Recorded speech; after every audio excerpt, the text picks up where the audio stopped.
Welcome back to more Kingdom Hearts secrets and facts taken from the various Ultimanias. The idea of this video is to share some lesser known tidbits about the Kingdom Hearts series that I haven't previously covered before here on the channel. All of this information comes from the Japanese only Kingdom Hearts information books known as Ultimanias. This video is part 2 in the Ultimania secrets and facts series, so if you haven't seen part 1, I'll leave the link in the description down below. Before development on Days started, a prototype Kingdom Hearts game was developed for DS to prove that Kingdom Hearts could in fact be a DS title. Our early prototype aimed to show Kingdom Hearts visuals on DS. It was meant to demonstrate that the DS could express Kingdom Hearts world. We made a short playable version where Sora, Donald, and Goofy fought Heartless on a training map. That test version reassured us that a real Kingdom Hearts experience could work on Nintendo DS. There is no known footage or images of this Kingdom Hearts prototype, but what I would give to be able to see it. When Roxas defeats a Heartless with his Keyblade, pink-colored hearts are released, but when any other character defeats an Emblem Heartless, the hearts that come out are grey. This is a nice attention to detail piece given that the Keyblade is the only weapon that is capable of releasing hearts. Another interesting fact about Heartless here is Emblem Heartless are the only Heartless type that cast shadows. Pure Blood Heartless don't. This is because Pure Blood Heartless are authentic darkness. They are essentially already a shadow, whereas Emblem Heartless are artificially created. Here are some early designs of the Disney Town passport ticket for Kingdom Hearts Birth by Sleep. One of the Kingdom Hearts 2 programmers, Ryuji Aikida, had mentioned that Pete's model in the game was actually based on him. He said here, during development, people often told me, "Hey Aikida-kun, you look just like Pete, don't you?" And I would usually reply, "Yeah, I guess so," but recently Nomura himself told me Pete's model was based on you, and that really surprised me. Personally, I'm not sure if this is a good or bad thing. You've probably seen this Kingdom Hearts 2 artwork before. Funnily enough, it was going to be used for the game's box art. Nomura said, to tell the truth, this was originally intended to be the actual package illustration. Of course, it wasn't used in the end. While this is a really nice piece from Nomura, I am happy they went with the box art we have today. It would seem that Nomura and the team have wanted to do more with both Luxord and Demyx since Kingdom Hearts 2. One of the questions that was asked here was, some of the organization members barely appeared, while others are much more active. Was that intentional? Nomura said yes. For example, Luxord, we wanted to give him a larger role, but the schedule simply didn't allow us to create his full scenario or battle. The same with Demyx. Staff really wanted to make cutscenes for him, but it wasn't possible this time.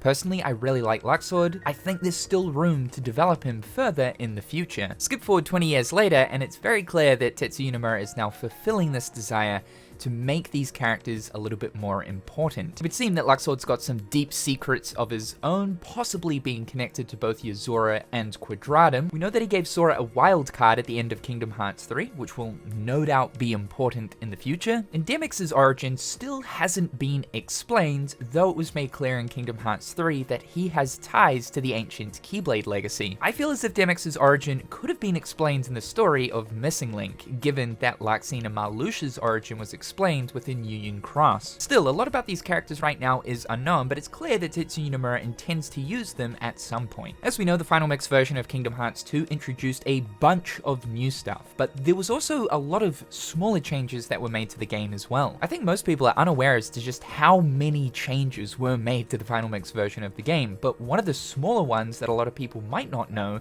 is the font that's used for countdowns for certain scenarios throughout the game was changed to be themed in the Final Mix version.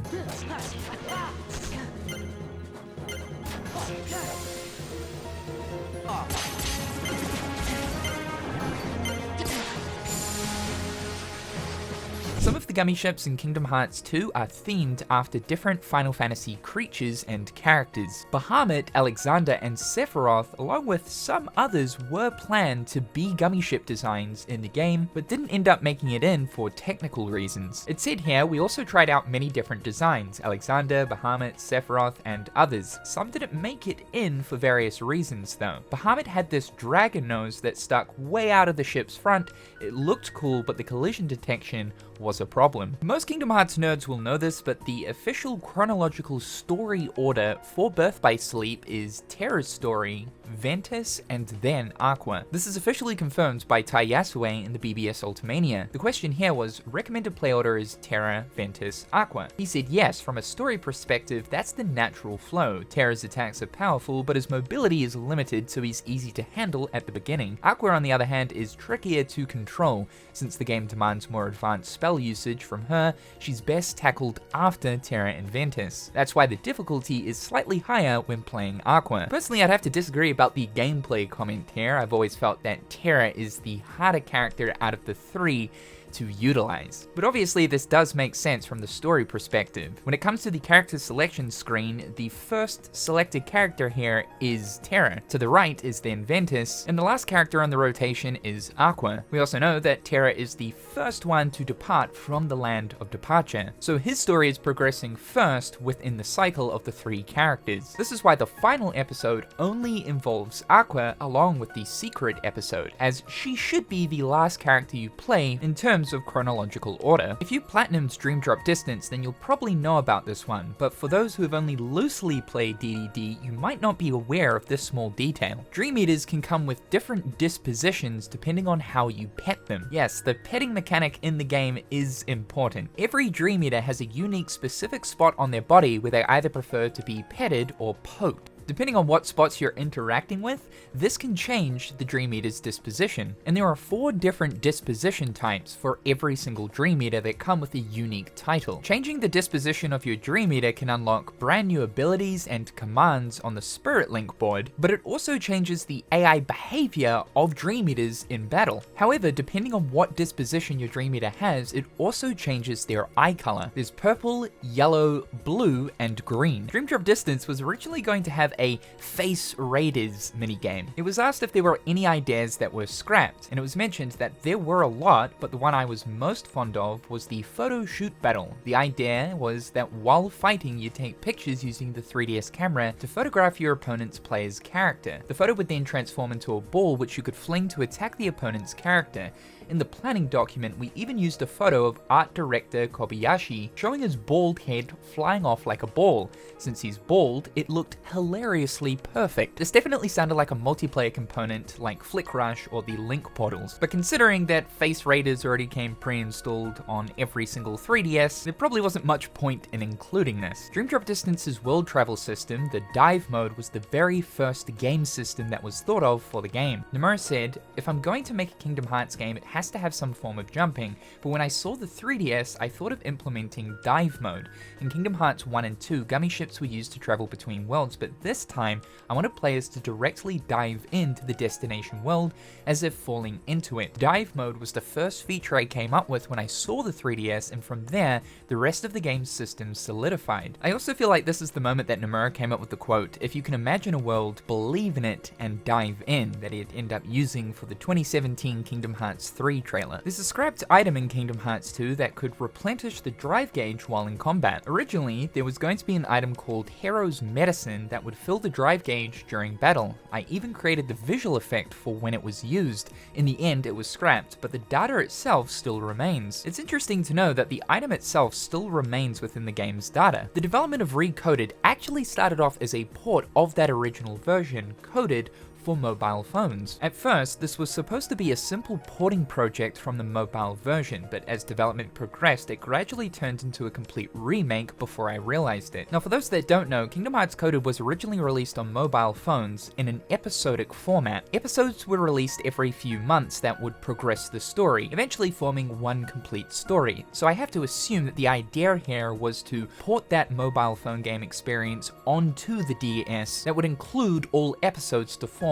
one complete game. And honestly, considering how impressive Coded was for mobile phones, it actually would have been pretty well suited as a Nintendo DS title. Of course, Square Enix thought that they could do so much more with Coded, and with Hand's help, they decided to just completely remake the game into a proper 3D project, along with also using Birth by Sleep's command deck combat system. I am happy that we got the Recoded we have now, but I've always been curious to know exactly what the full version of Coded actually looks like, as the full game still hasn't been preserved online and most of it has never been seen by the public. The original Coded was going to have a tug-of-war gimmick for some of the boss fights. During development of the mobile version, we experimented with boss battles where allies and enemies would clash as parties. The prototype even had a system where both sides would reduce each other's HP in a tug-of-war styled battle. And there you have it, folks. Coded was always gimmicky from the very beginning. In Birth by Sleep, you can purchase the Trinity Limit Friendship Command attack from the Mirage Arena for 1400 medals. Originally, this was supposed to be used for the multiplayer component of Birth by Sleep for the PlayStation Portable version, even though all of the friendships remain to be in the HD Remix version. Most of these are useless and really don't serve much purpose anymore. But there is actually one really unique use case here for Trinity Limit that most people don't know about. If you were to use Trinity Limit during the Trinity armor boss fight in Radiant Garden, where you're partied up with the two other characters, the only time that Ventus, Terra, and Aqua are all together, then all three of them will actually join in to perform Trinity Limit. It's the only point in the game where you can do this. Most people will never see this because to get Trinity Limit this early on in the game to grind out 1400 medals actually takes quite a long time. Unfortunately though, Trinity Limit is still pretty useless here, even teamed up with the other characters. But it's a nice attention to detail piece that Square Enix decided to throw in, even though most people will never see this. And finally, Dream Drop Distance actually had quite a few different scrapped link attack ideas. There was one where Sora and a Dream Eater would sandwich an enemy together, another one where you would combine with the spirit to form a giant robot that is